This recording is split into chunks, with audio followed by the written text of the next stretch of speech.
pero también tuvieron una gran ventaja. Gracias a la guerrilla comenzaron a hacerse de armamento.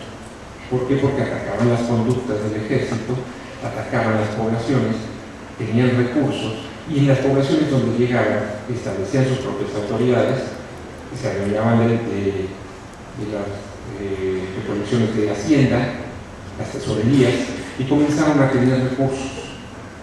Y pudieron así contener durante bastante tiempo al imperio. El imperio se dio cuenta de la efectividad de las guerrillas y crea también su propio mecanismo, la contraguerrilla. Se la recomiendan a Dupin, muy hábil militar, muy estricto, muy cruel, que le restó también efectividad a las guerrillas. Pero a la postre, poco a poco, con mucha porfía, con mucha organización y a base de mucha determinación, sobre todo de Porfirio Díaz, de Escobedo y de Vicente Riva Palacio, estas guerrillas fueron conformando ejércitos.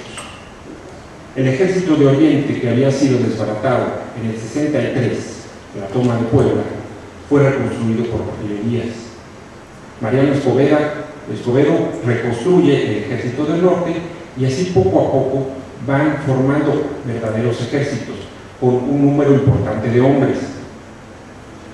Con las armas que habían conquistado a los franceses y a los mexicanos pertenecientes al ejército imperial, van logrando tener mayor presencia y mayores triunfos en los encuentros contra las tropas imperiales.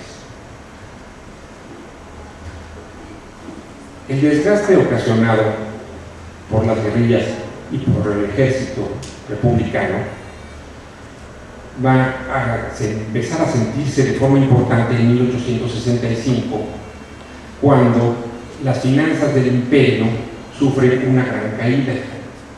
Ya les han platicado de los grandes compromisos que tenía México a través de los tratados de Miramar, que debía pagar una cierta cantidad enorme de millones de pesos y francos para el sostenimiento de las tropas imperiales. Así que el imperio cae en un gran déficit. Incluso la administración del imperio tiene que contraerse.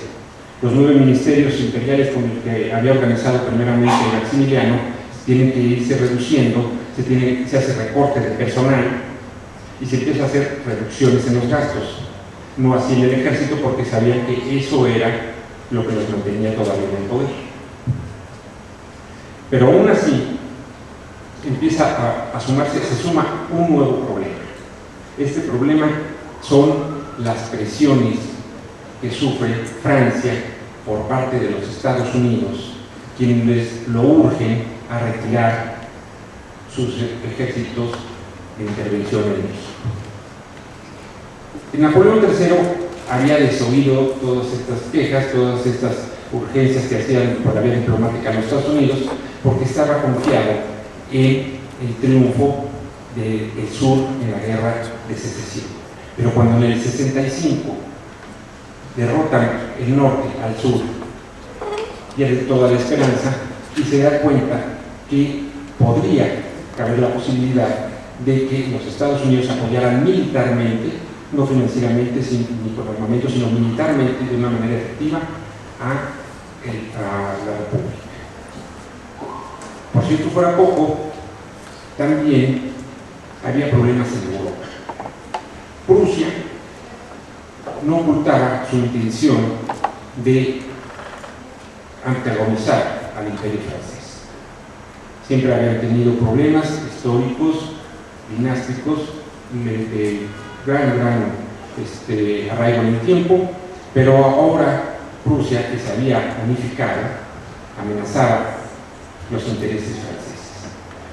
Tan es así que muy pocos años después, en 1870, estalla la guerra franco-prusiana, de la cual Francia sale derrotada y en la cual uno de los principales responsables de la derrota fue el mariscal Lacy, por lo cual es juzgado y enviado a prisión.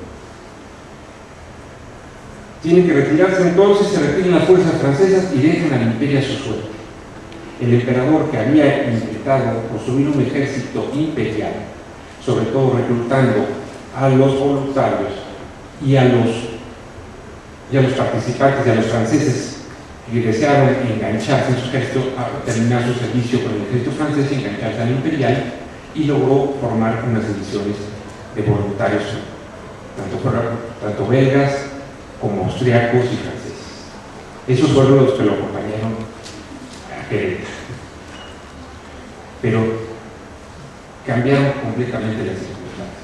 El ejército mexicano, que era el que se había estado encerrando en las ciudades, como Puebla, Oaxaca, y teniendo que sufrir los sitios de los invasores, ahora estaba ocupando posiciones, estaba extendiendo su área de influencia y obligando al ejército imperial a replegarse en las ciudades y encerrarse en ellas. Para el 67, para el mes de abril, quedaban 3 reductos importantes en manos del imperio: Puebla, Querétaro y la Ciudad de México. Tenían todavía el puerto de Veracruz, porque se había quedado resguardado por los franceses y hasta el último momento lo mantenían en su poder. Pero ya el imperio se había encerrado. México, las tropas republicanas se habían abierto, habían conquistado el territorio y habían obligado a encerrarse al ejército imperial. Ya para esos momentos, el ejército mexicano era un verdadero ejército. Si contra los franceses se pudieron solamente deponer 4.900 hombres en la batalla del 5 de mayo, a Querétaro se presentaron 25.000. Y en Puebla había otros 5.000 al mando de Díaz. A Querétaro y Puebla se empezaban a sumar más gente que llegaba de otras regiones, así que el cerco se iba estrechando y el imperio comenzaba a caer.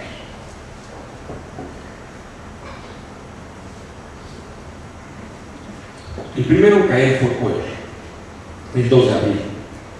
Y así, esta fue una de las batallas más brillantes de la guerra como ejército regular. Le correspondió a Porfirio Díaz. Y el dato es importante porque después tiene unas consecuencias.